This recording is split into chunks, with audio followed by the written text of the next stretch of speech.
Muchas gracias, señor presidente. Me parece importante comenzar este turno inicial reaccionando al llamado que se está haciendo de dejar atrás lo que para algunos es simplemente un ejercicio de repartición de culpa en el que no debemos caer, nos dicen, con el fin de procurar la unidad de país necesaria para salir de la crisis. Y digo esto porque me parece tremendamente peligroso el caer en la trampa del olvido y aceptar llanamente la inmunidad y la impunidad de los responsables de que estemos donde estamos ahora, sobre todo cuando nos está pidiendo casi como un ejercicio de fe que confiemos en el partido, en el poder, que es uno de los principales responsables de lo que estamos viviendo actualmente. El endeudamiento astronómico del país, la pauperización de nuestra gente, la degradación del crédito, la crisis. Esto no es un castigo divino que se le ha impuesto gratuitamente a Puerto Rico. Este es el único inevitable resultado de décadas de incompetencia azul y roja. Y decir que ahora la culpa no es de nadie me parece una completa irresponsabilidad. Yo recuerdo, por ejemplo, ahora nos lamentamos de la descapitalización del Banco Gubernamental. Yo recuerdo cuando el PIB advirtió que esa era una medida equivocada en el proyecto de comunidades especiales y entonces el Partido Popular nos acusaba de que queríamos obstruir el progreso de las comunidades pobres. Yo recuerdo en mi cuatrenio anterior, y muchos de los compañeros estaban aquí, cuando yo preguntaba cada vez que se traía legislación sobre retiro, ¿dónde está el informe actuarial? Y entonces se decía que la legisladora del PIB estaba cuestionando los beneficios para los jubilados de Puerto Rico. Aquí se han hecho advertencias de sobra y así está en el registro legislativo y administración tras administración se ha preferido no hacer absolutamente nada a sabiendas. Y en esa faena no están solamente el Partido Popular y el Partido Nuevo Progresista. Aquí Puerto Rico vive ahora sometido, rehén de las casas acreditadoras.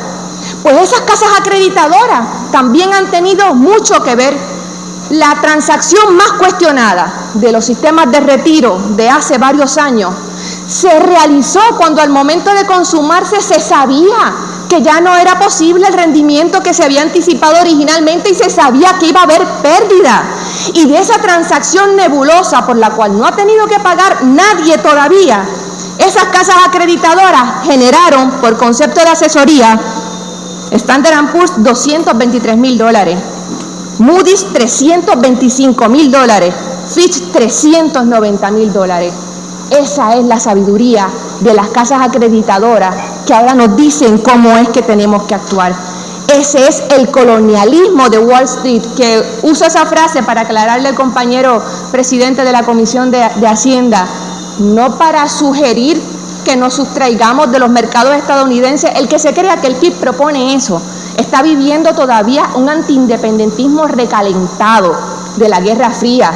De lo que se trata es de que los puertorriqueños tenemos que tomar las decisiones que vayamos a tomar porque nos convienen a nosotros, no simplemente porque le convienen a los intereses de un grupo de accionistas sentados en Nueva York dictándonos desde allá lo que tenemos que hacer para su beneficio y en nuestro perjuicio.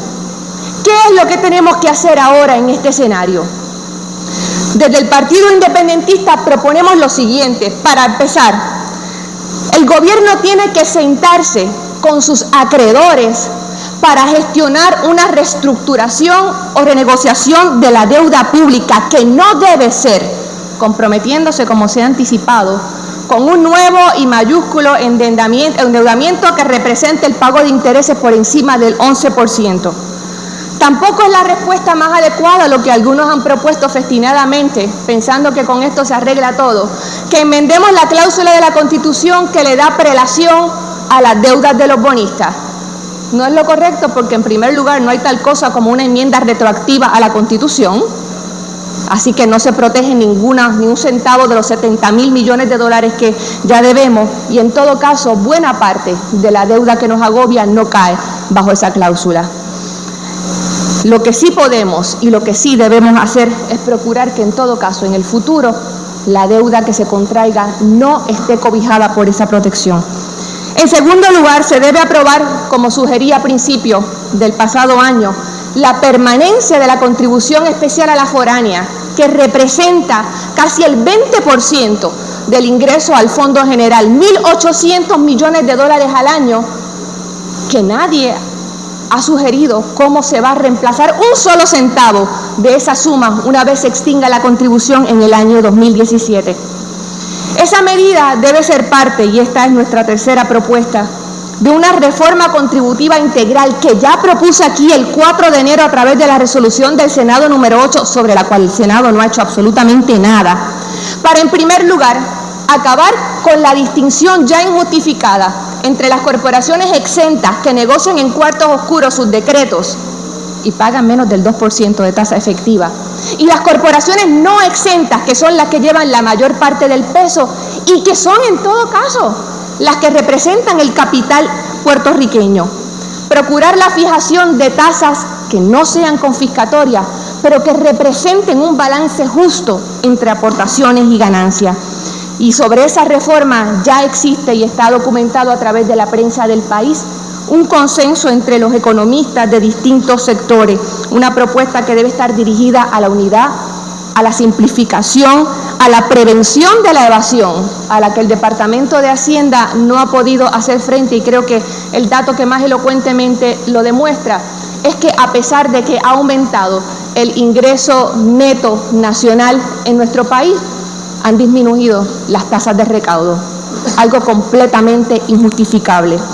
Debe además realizarse una revisión seria, cabal y abierta de las estructuras de gastos del gobierno de Puerto Rico. En el presupuesto que se aprobó aquí, existe una partida agregada de 6.000 millones de dólares que se van en subsidios y donativos, de los cuales tiene que haber una cantidad importantísima que no responden a ningún fin social y que deben ser eliminados. Y hay otra anomalía presupuestaria.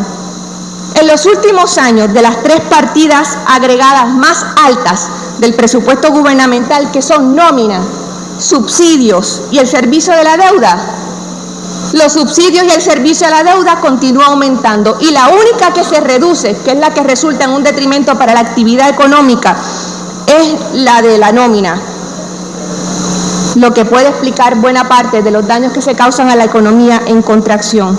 De la misma forma, hay que revisar los gastos de publicidad, que llegan casi a los 100 millones de dólares, las contrataciones de recursos externos, que ascienden a 775 millones aproximadamente, para eliminar los que sean superfluos o redundantes. Propongo, por lo tanto, que se extienda la veda electoral publicitaria al cuatrenio completo, y que además se le exija a cada agencia que recurra a la contratación de servicios externos que certifique que esos recursos no están disponibles ni en la agencia, ni en otra dependencia gubernamental, ni en la Universidad de Puerto Rico. En cuanto a las estrategias de mediano y de largo plazo para el desarrollo económico, hay que comenzar a darle otra visión a las agencias a cargo de este tema, y se debe fomentar el eslabonamiento económico y no confiar, como se ha hecho hasta ahora, en que hay un solo factor de atracción de capital. Si se tratara únicamente de mano de obra barata y de exenciones contributivas, pues se establecía todo el mundo en Haití. Pero no se trata de eso. Lo que persiguen las compañías que interesan invertir es que haya infraestructura adecuada, servicios decentes de salud que no tenemos en Puerto Rico, una educación de calidad, confiabilidad en las estructuras de mando y no diversificación como la que existe en Puerto Rico. Esa gestión tiene que procurar además que se resulte en una justa distribución del ingreso. En Puerto Rico, en los últimos años, se ha reducido la porción del ingreso nacional neto que va a los trabajadores. En el año 2003, un 64% de ese ingreso iba a los empleados y empleadas. En el año 2012 era apenas un 54%. Una brecha que explica la pauperización de nuestro país. Finalmente, no es el momento ni de improvisación ni de imposiciones. Ya el país está cansado de las frases hechas y de las invitaciones sin sentido a la unidad. Vamos todos juntos, vamos a dejar atrás las banderías políticas, vamos a dejar el tribalismo. Nada de eso significa nada en la realidad. Son frases publicitarias para poner en un billboard. Hay que darle contenido y hay que demostrar que existe de los que tienen el poder y por lo tanto la responsabilidad, la disposición, la voluntad de escuchar a todos y de además comunicarnos la verdad. Son mis palabras, señor presidente.